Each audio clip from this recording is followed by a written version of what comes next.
गिरफ हेले आत्मघोषित गुरुजी मानस दास। मानववादी संगठनर प्रतिष्ठाता मानस दास को गिरफ करिछि पुलिस। तालिबानी शासन चलाइथिले मानस दास बा गुरुजी। हत्या उद्यम धमक मारपीट गुंडागिरी अभियोग रे पुलिस मानस को गिरफ करिछि। मानस जड़े बीजेडी सदस्य होइथिबारु एहाकु नेई विरोधी सरकार उपरे किछि दिन हेबो चाप पकाई आसुथिले। सरकार उपरे चाप बढ़िबारु शेषरे कमिशनरेट को सहायता रे खोर्धा पुलिस शहीदनगर बासभवन गुरुजी को गिरफ करिछि।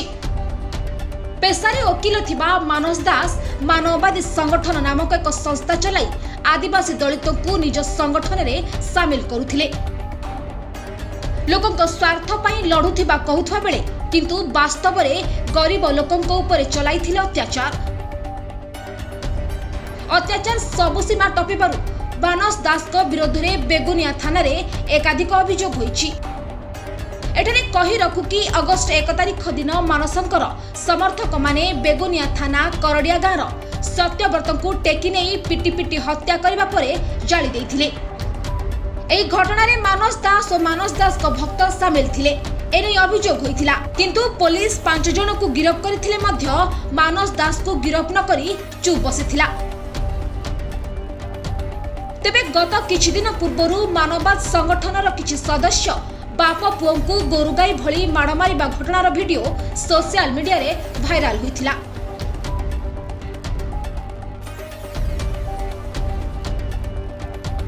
ए वीडियो को नहीं मानस दास को गिरफ पाई विभिन्न महलु दाबी होइथिला। मानस दास को नाम रे सांघातिक अभियोगर लंबा तालिका रहिछि। संगठनर नियम मानु नथिबा लोकंकु अकथनीय निर्यातना देबा सहित ग्रामरु बासंत करा जाउथिला बोली एकाधिक अभियोग रहिछि। ए बड़ बुझबा थारे सुबासी आगे जदि मो कथा न मानो बाड़े गोड़ फटा कर दे। बाड़ी गोड़ फटा कर दे स्टेज बाड़ी गोड़ फटा कर दे।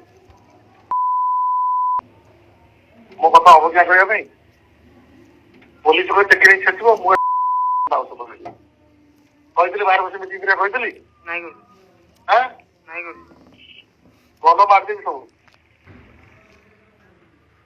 किछ देखा जीवन गला मो नेता न मो यात्रा कर करी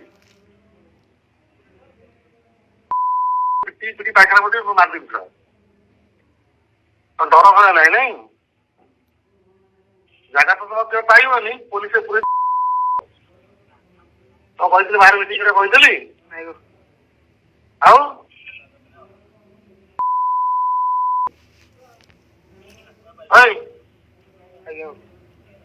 फोन कलुनी